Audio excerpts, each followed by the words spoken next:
যাদের বাপ মায়ের দাওয়াতের প্রয়োজন হয়, যাদের বাপ মায়ের অবস্থা এমন, মনে কিছু করবেন না, মানে যার বাপ মায়ের দাওয়াতের প্রয়োজন হয় না, বাবা মায়ের ছেলে সন্তানকে দাওয়াত দেয়, তাদের তো একটা।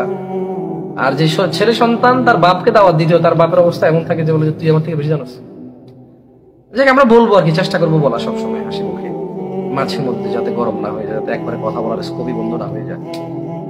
বাবা মৃত্যুর আগ পর্যন্ত, মা মৃত্যুর আগ পর্যন্ত ভালো কথা বলে যাবো যে আপনার এই কাজটা ছেড়ে দেওয়া উচিত, এই কাজটা করা উচিত, সালাত আদায় করা উচিত, অমুক বাজে কাজটা ছেড়ে দেওয়া উচিত, আপনি ছেড়ে দেন, আল্লাহকে ভয় করলে বলা হবে। যাই হোক, অনেক কথা বললাম। ওয়ালাইকুম আসসালাম রহমতুল্লাহ বারাকাতুহু। অনেকে সালাম দিয়েছেন।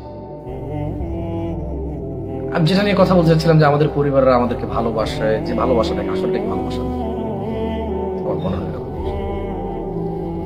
এরা শুধু আমরা কিভাবে খাবো কি পরবো এই টেনশনে আছে।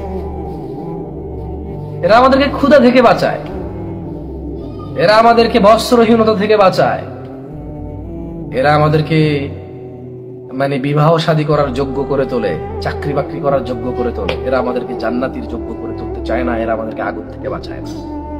কেমন ভালোবাসা, যে ভালোবাসা আমাকে আগুন করে দেবে, আর কোনো টেনশনই নেই। আরে কোন বাপ যদি শুনে তার ছেলেকে পুলিশে ধরে নিয়ে যাবে, কোথাও একটা খারাপ কাজ করছে, ওই বাপ তার ছেলেকে যত অপছন্দ করুক বলুন তো, ওই বাপ কি ঘুমাইতে পারবে? কোন বাপ যদি জানে যে তার ছেলেকে পুলিশে ধরবে, অপরাধ করছে, সে বাপ ঘুমাবে না।